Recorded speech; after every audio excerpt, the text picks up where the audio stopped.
রুমেলা বেগম ১৩ বছর আগে রানা প্লাজা ধসে হারিয়েছেন আদরের সন্তান আলামিনকে। কাঁদতে কাঁদতে চোখের পানি শুকিয়ে আসলেও মনের ক্ষত কমার নয়।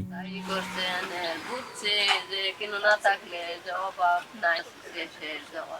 রানা প্লাজা ধসে ধ্বংসস্তূপ থেকে বেঁচে ফিরলেও মেরুদণ্ড ভাঙার তীব্র যন্ত্রণা আর অচল জীবনের ভার কুরে কুরে খাচ্ছে নীলুফা বেগমকে। শেষকালে আমাদের বয়স হয়ে যাইতেছে, আমরা কাজকর্ম করতে পারতেছি না। আর আমাদের তো বাড়ি নাই, ঘর নাই, কিছু নেই। আমরা সামনে কই থাকুম, কই যামু?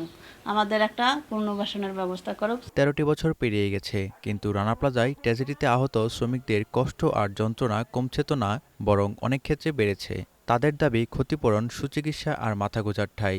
তাজদিন ফ্যাশনের শ্রমিক এবং রানা প্লাজার শ্রমিক এবং সকল শ্রমিক সংগঠনগুলো আমরা একসাথে মুখ করব। যতক্ষণ পর্যন্ত দাবি বাস্তবায়ন না হয় ততক্ষণ পর্যন্ত আমরা আন্দোলন সংগ্রাম চলে যাব এবং প্রয়োজনে আমরা বিভিন্ন কর্মসূচি ঘেরাও সহ আমরা মন্ত্রণালয়, শ্রম মন্ত্রণালয় ঘেরাও সহ বিভিন্ন কর্মসূচি আমরা পালন করব। স্বজন হারানো পরিবার ও আহত শ্রমিকরা আজও ন্যায় বিচারের অপেক্ষায়।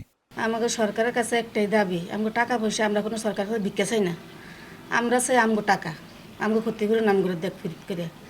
আমরা চাই আমগরে এই যে এই জায়গাটা পুনর্বাসন করে দেওয়ার জন্য, আর একটা সুচিকিৎসা করিয়া একটা হাসপাতাল তৈরি করে দেওয়ার জন্য। ২০১৩ সালের ২৪শে এপ্রিল সাভারের রানা প্লাজা ধসে প্রাণ হারান ১,১৩৬ জন শ্রমিক। আহত হন হাজারেরও বেশি মানুষ। One national desk.